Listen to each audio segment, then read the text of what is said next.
पूतना पूर्व जन्म में राजा बलि की पुत्री थी जो एक राजकन्या थी। पिछले जन्म में पूतना का नाम रत्नमला था। एक कथा के अनुसार त्रेता युग में जब राजा बलि ने सभी दैत्यों को परास्त कर स्वर्ग पर अपना अधिकार जमा लिया और सभी देवता बलि के डर से कंदराओं में छुप कर रहने लगे, तब सबकी विनती पर भगवान श्री विष्णु वामन रूप में पृथ्वी पर अवतार लिया।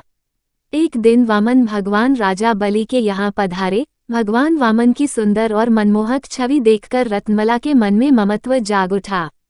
भगवान वामन को देखकर वह मन ही मन सोचने लगी कि काश मेरा भी ऐसा ही पुत्र हो ताकि मैं उसे हृदय से लगाकर अपना दुग्धपान कराती। भगवान ने उसकी मन की इच्छा को जान लिया और तथास्तु कहा।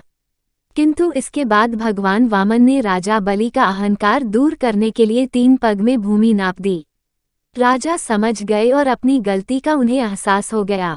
राजा ने वामनदेव से क्षमा मांगी, लेकिन इस घटना को रत्नमला देख रही थी।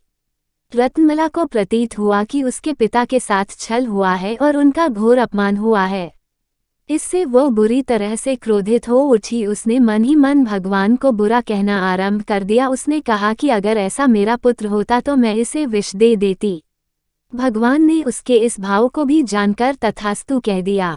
द्वापर में यही राजा बलि की बेटी रत्नमला भगवान द्वारा तथास्तु कहने के कारण पूतना राक्षसी के रूप में उसने जन्म लिया। पूतना कंस की सबसे विश्वासपात्र दासी थी। कंस ने अष्टमी की तिथि के दिन जन्म लेने वाले सभी बच्चों को मारने का आदेश दिया। आदेश मिलने के बाद पूतना गोकुल पहुंच गई।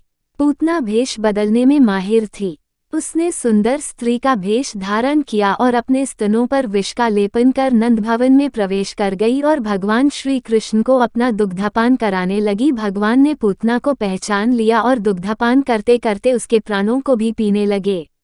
उसे अतिशय पीड़ा होने लगी और ये अपने वास्तविक रूप में आकर भागने लगी, किंतु श्री कृष्ण ने इसके स्तन नहीं छोड़े और उसका वध कर दिया। इस प्रकार से भगवान के हाथों पूतना को वध हुआ और उसे जन्म मरण के बंधन से मुक्त कर दिया। वही पूतना की दुग्ध और विष पिलाने की इच्छा को भी पूर्ण किया।